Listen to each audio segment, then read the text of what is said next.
Hi everybody, I hope you're having a great day. In this video I'm going to be covering Deathstorm. He made his first appearance in Brightest Day, issue number 10, in November of 2010.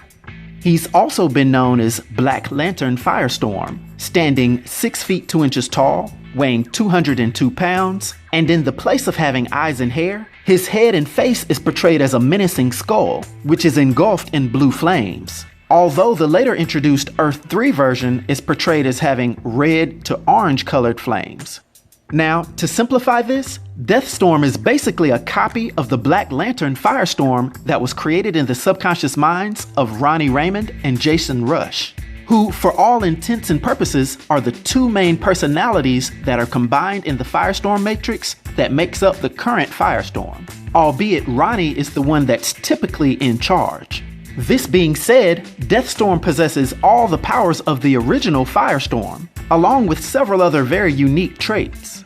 He happened to be one of the few, strongest Black Lanterns that lived on after the Black Lantern rings were destroyed, having his own form of a black Firestorm matrix to actually store and draw his dark antimatter power from. This gave him access to amazing powers, being able to control his body's density, recall the memory of any being that's merged with his Firestorm matrix before, being able to absorb and project multiple forms of powerful energy, having vastly increased senses, strength, durability, and speed. He can fly and phase through solid objects, as well as regenerate or transform different parts of his own body. Not to mention the fact that he's self-sustaining, being able to survive without air, food, water, or any other thing that normal life needs. And to put the icing on the cake, Deathstorm can also rearrange and control matter, easily doing things like creating black lanterns out of dirt, or even turning someone's blood into acid, simply by thinking about it. Now, Deathstorm came about due to the Blackest Night event, when the first primary Firestorm, Ronnie Raymond, was brought back to life by Nekron, the leader of the Black Lantern Corps, to go on a rampage with his fellow undead.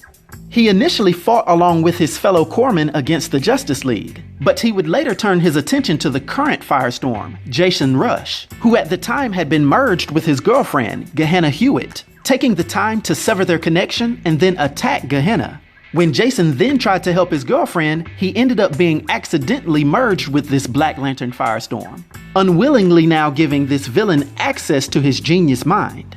And just for the sake of mayhem, this evil Firestorm then used his scientific mind to turn Gehenna into table salt while ripping her heart out. Mind you, this was done while her boyfriend Jason's consciousness was trapped inside of this Black Lantern, looking on helplessly. Later on, after a subsequent battle with Nekron, the heroes emerged successful, and this is when Ronnie was resurrected back to life, along with having his normal mindset.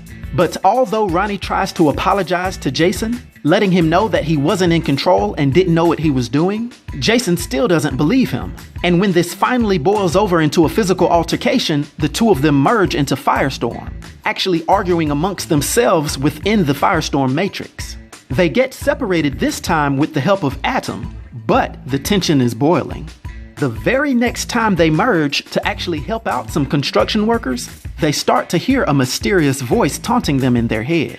When they decide to go visit Jason's mentor, Professor Stein, who is actually an expert in the Firestorm matrix, they discover that growing tension between the two could actually cause a second Big Bang to occur and wipe out the universe.